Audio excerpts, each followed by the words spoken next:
اس mission میں جو ہے حضرت اسماء رضی اللہ عنہ خاتون بھی ہیں. اس مشن میں آپ کا غلام بھی آپ کا سپورٹ کر رہا ہے. تو مطلب کوئی بھی کام، کوئی بھی بڑا آدمی، کوئی بھی پروجیکٹ، کوئی بھی کام، کوئی بھی حکومت کچھ بھی بڑا کام کرتی ہے نا، اس پروجیکٹ کو پورا انجام تک پہنچانے کے لیے، اس کام کو انجام تک پہنچانے کے لیے ہر طرح کے لوگوں کی ضرورت ہے. مالدار لوگوں کی بھی ضرورت ہے، بہادر لوگوں کی ضرورت ہے، وفادار لوگوں کی ضرورت ہے، خواتین کی ضرورت ہے، غلاموں کی ضرورت ہے. سارے کے سارے لوگوں کی ضرورت پڑتی ہے اس کام کو انجام دینے کے لیے. اب ذرا دیکھو آپ، اللہ کے رسول صلی اللہ علیہ وسلم نے اپنی زندگی میں مختلف مواقع پر انٹیلیجنس سے آپ نے کام لیا، جس کو عام لوگوں میں اگر عام زبان میں کہا ہے تو جاسوسی ہے. اور دور حاضر میں بھی جس ملک کے پاس انٹیلیجنس جتنا سٹرونگ ہے وہ ملک اتنا زیادہ حاوی ہوتا ہے ورلڈ میپ پر. آج ہم سب کے سب کسی نہ کسی کی نگرانی میں جی رہے ہیں.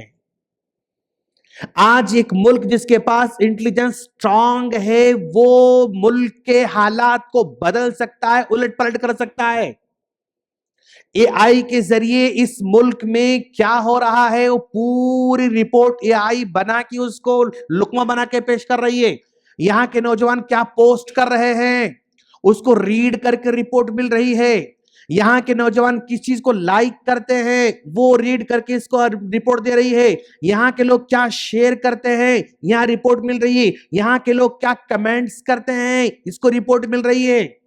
مطلب ایک ملک میں نوجوان کیا کر رہے ہیں، خواتین کیا کر رہے ہیں، بوڑھے کیا کر رہے ہیں، عام لوگ کیا کر رہے ہیں، پڑھے لوگ کیا، جاہل کیا کر رہے ہیں، جاہل کیا دیکھ رہے ہیں، مرد کیا دیکھ رہے ہیں، عورتیں کیا دیکھ رہے ہیں، سب اے آئی ان کو رپورٹ دے رہا ہے. اسی کے بیس پہ اسٹیٹس طے ہوتی ہے کہ اس ملک میں کیا کریں. کوئی بھی ملک اگر یہ ملک ہے، یہ ملک اگر ہمارے شرائط کو نہیں مان رہا ہے، ہم جیسے بول رہے ہیں ویسے نہیں سن رہا ہے، تو اس حکمران طبقے کے خلاف سوشل میڈیا میں اے آئی کے ذریعے ایسے ایسے ایسے بدنام کرتے کہ یہ لوگ جو ہے یعنی ہمت ہار جاتے ہیں، نفسیاتی طور پر یہ ہمت ہار جاتے ہیں. پھر یہ اپنا کام منوا لیتا ہے، پھر یہ اپنی بات منوا لیتا ہے. کیوں؟ وہ سسٹم ایسا اس کے خلاف ہو جا رہا ہے.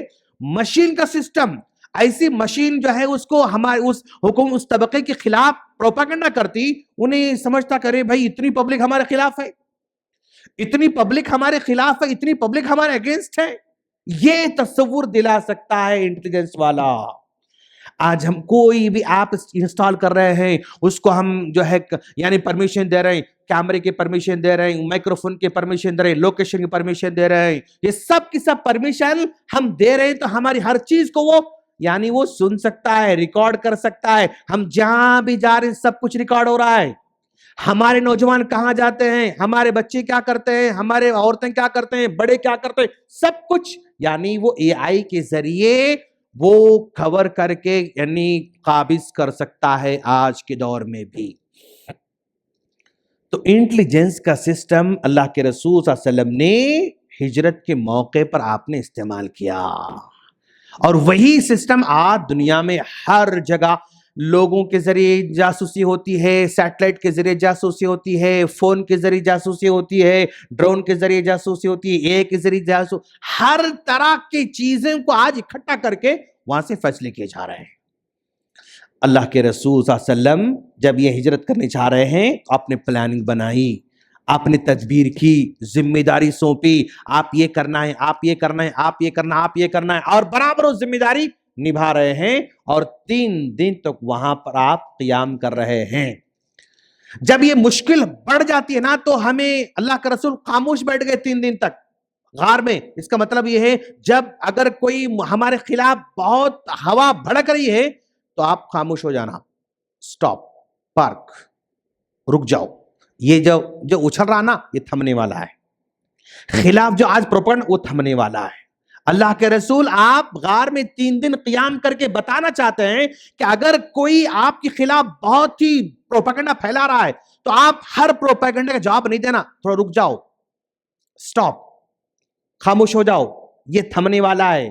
آپ کا بھائی مطلب بد زبانی کر رہا ہے، مطلب آپ سے لڑ رہا ہے، آپ سے خلاف ہو رہا ہے، تو آپ بھی اسی اگر زور میں جواب دیں گے نا ٹوٹ جائیں گے. رک جاؤ، خاموش ہو جاؤ، ٹھیک ہے تم کیا بولنا ہے بول لو، تم کیا کرنا ہے کر لو، میں چپ بیٹھ جاؤں گا. تو تھوڑے دیر پکار کے پھر خاموش ہو جاتا ہے. تو اللہ اسٹریٹجی سمجھا رہے ہیں کہ جب کبھی آپ دیکھیں گے کہ بوال ہو رہا ہے، آپ کے خلاف پروپیگنڈا ہو رہا ہے، آپ کے جان، آپ کی خطرہ نظر آ رہا ہے، تو وہاں پر سٹاپ، کچھ نہیں، خاموش. اللہ کے رسول کا مومنٹ رک گیا، اللہ کے رسول کی باتیں رک گئیں، اللہ کے رسول تبلیغ رک گئی، ہر چیز کو آپ روک کے خاموش 3 دن تک آپ نے وہاں پر قیام کیا. تو یہ سب پروپیگنڈا دھیما ہو جاتا ہے، ہلکا ہو جاتا ہے. پھر اس کے بعد اللہ کے رسول مکہ سے کہاں نکل رہے ہیں؟ مدینے کو نکل رہے ہیں. اللہ سے دعا ہے اللہ ہم تمام کو پیارے نبی صلی اللہ علیہ وسلم کی سیرت کے ہر پہلو سے سبق لینے کی توفیق عطا فرمائے اور ہر چیز سے اپنی زندگی اصلاح کرنے تو فرمائے. آمین. السلام علیکم ورحمۃ اللہ وبرکاتہ.